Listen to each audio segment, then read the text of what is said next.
Bismillahirrahmanirrahim. Assalamualaikum warahmatullahi wabarakatuh. Perkenalkan, nama saya Aziza Agus dengan NIM 22026013 dari jurusan Ilmu Informasi Perpustakaan dan Kearsipan, Departemen Ilmu Informasi dan Perpustakaan, Fakultas Bahasa dan Seni Universitas Negeri Padang, Angkatan 2023.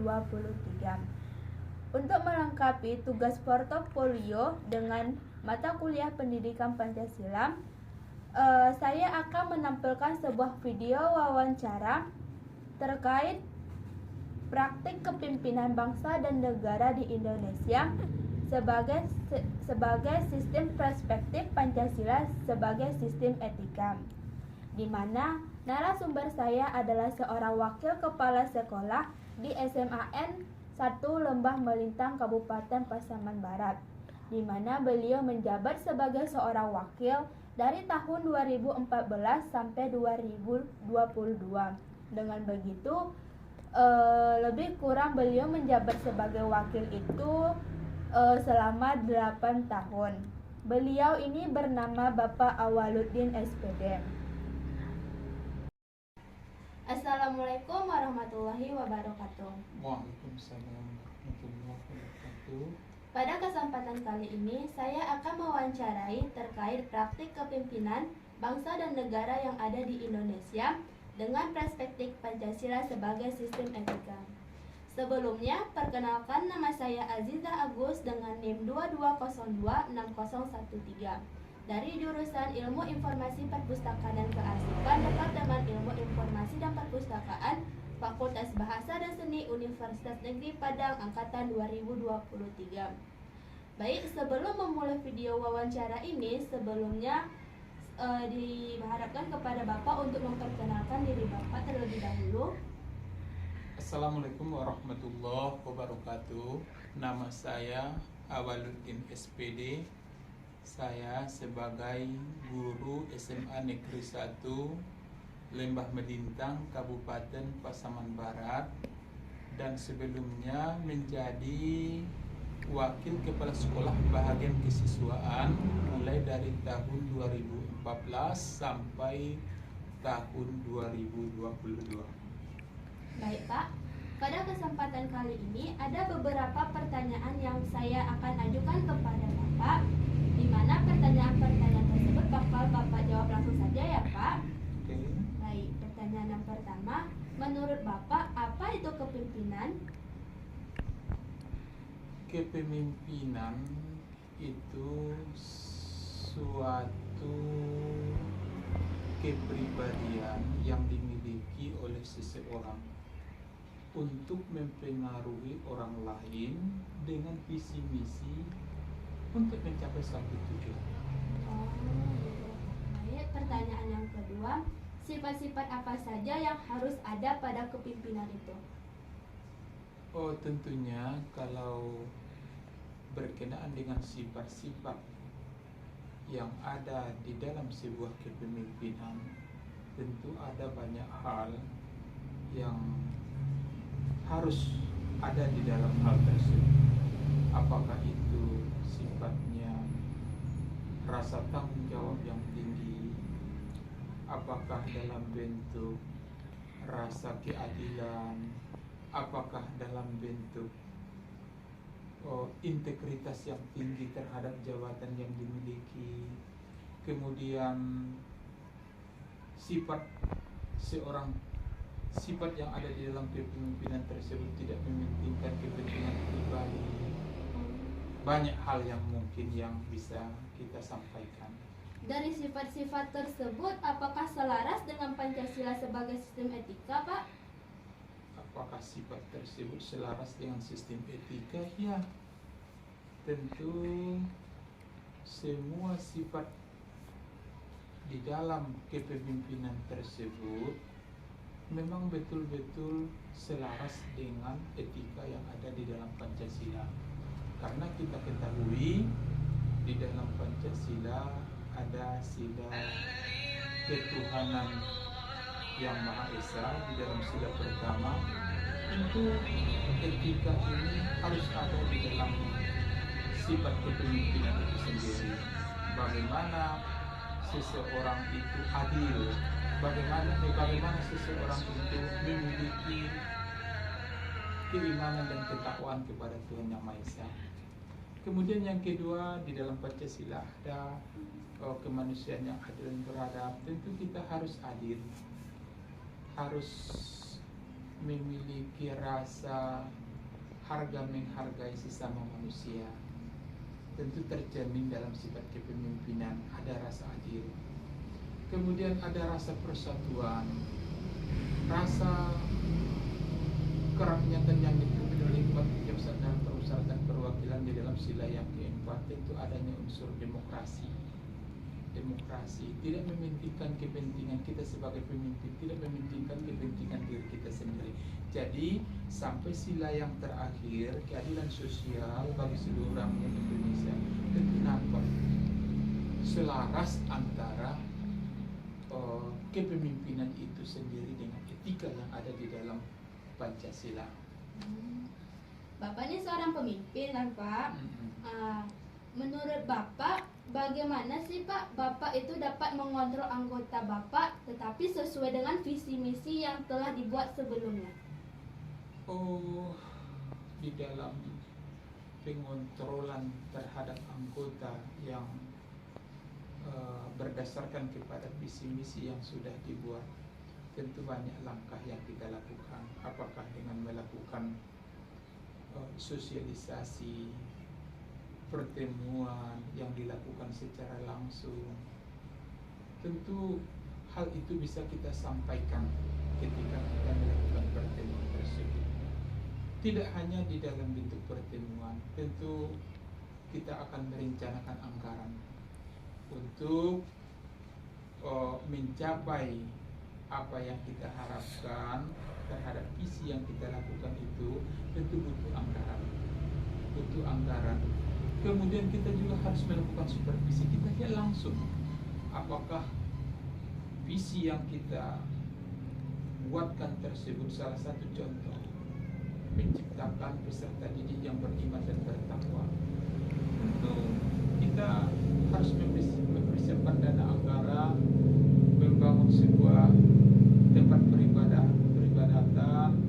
Tentu dalam hal ini harus kita saksikan langsung, harus kita siapkan anggaran, dan harus kita lihat langsung bagaimana pelaksanaan terhadap hal tersebut. Jadi itu semuanya tentu harus kita rencanakan. Selanjutnya, di dalam ruang lingkup sekolah atau di dalam lingkungan sekolah, apakah sudah menerapkan nilai Pancasila dalam perspektif sistem etika, Pak? Tentu iya. Kita salah satu SMA yang memiliki jumlah peserta didik yang terbesar di Kabupaten Pasaman Barat. Tentu rasanya kita bisa menyampaikan bahwasannya memang nilai-nilai dasar yang ada di Pancasila atau etika-etika dasar yang ada di dalam Pancasila itu sudah kita terapkan di sekolah. Apakah itu ketuhanan, tentu kita ada membangun tempat peribadatan sehingga manusia peserta didik yang kita lahir, yang kita hasilkan nanti memiliki rasa percaya terhadap Tuhan Yang Maha Esa, tentu dengan membangun tempat peribadatan. Kemudian sila kedua di dalam Pancasila yaitu kemanusiaan yang adil dan beradab. Kita ada rasa harga menghargai terhadap anak, baik di kelas, apakah dia memiliki ekonomi mampu atau tidak, apakah dia memiliki ada misalnya cacat fisik dan sebagainya. Kita sudah tanamkan rasa persatuan yang kita tunjukkan bagaimana pelaksanaan yang kita lakukan, misalnya di dalam kegiatan upacara bendera mereka bersatu bersama, apakah kegiatan-kegiatan organisasi yang lain, apakah dalam bentuk bagaimana membantu masyarakat lemah, kita bersatu di sekolah kita, dan juga sila keempat dan sila kelima. alhamdulillah kita sudah laksanakan di sekolah kita. Kendala apa aja sih Pak yang ada di dalam lingkungan sekolah itu, tetapi kendala itu sesuai dengan nilai Pancasila dalam sistem etika? Oh iya, kalau kendala memang kita memiliki kendala untuk melaksanakan nilai-nilai yang ada di dalam Pancasila itu sendiri.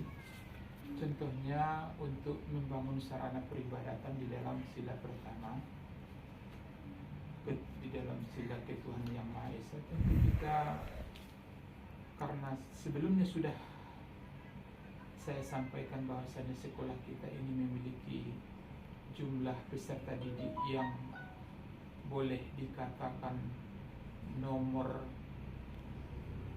3 besar di Sumatera Barat dan nomor 1 di Kabupaten Pasaman Barat. Tentu kita perlu membangun tempat peribadatan yang lebih luas. Tentu hal ini butuh dana besar, sementara kita hanya bisa mendapatkan dana untuk pembangunan ini dari infak sedekah yang ada dari anak-anak.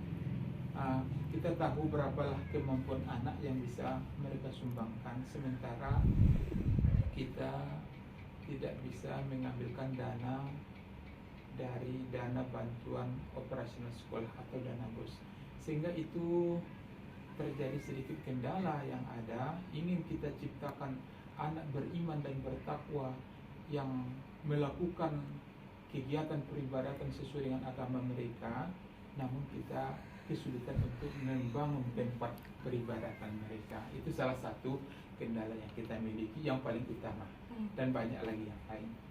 Oke, pertanyaan selanjutnya, menurut Bapak pribadi nih Pak, apakah pemimpin bangsa Indonesia sekarang ini sudah sesuai dengan implementasi dan perspektif Pancasila sebagai sistem etika atau belum ya Pak? Kalau pemimpin yang ada apakah sesuai dengan nilai-nilai etika, ini menurut pandangan Bapak sendiri. Bapak berpandangan yang namanya seorang pemimpin itu kan sudah memiliki banyak tahapan, tidak langsung dia duduk di dalam posisi itu sendiri. Tentu mereka sudah menjalankan bagaimana aturan-aturan yang disahkan oleh pemerintah, yang ditetapkan oleh pemerintah. Jadi untuk menjadi seorang pemimpin itu, yang kriteria atau persyaratan tersebut memang layak, sudah wajar dan pantas mereka duduk di sana berdasarkan ketentuan yang diberikan oleh pemerintah. Jadi apakah mereka itu sudah memiliki etika? Saya berpikir seluruh pemimpin yang ditentukan oleh pemerintah yang duduk pada posisi tersebut sudah memiliki etika yang baik. Namun di sisi lain tentu kita menyadari hal ini, karena kepemimpinan itu berkaitan dengan yang kami sampaikan tadi, berkaitan dengan kepribadian.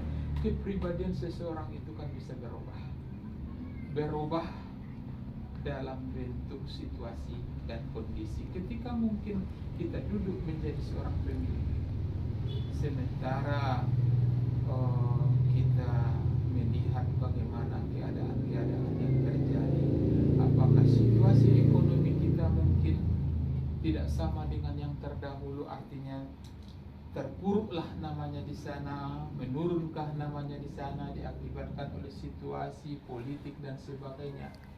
Kadang-kadang inilah yang akan merubah pola pikir seseorang itu, yang kepribadiannya mungkin yang sebelumnya baik bisa saja nanti berubah sesuai dengan kondisi ekonomi yang ada. Akhirnya mungkin salah satu contoh timbullah korupsi.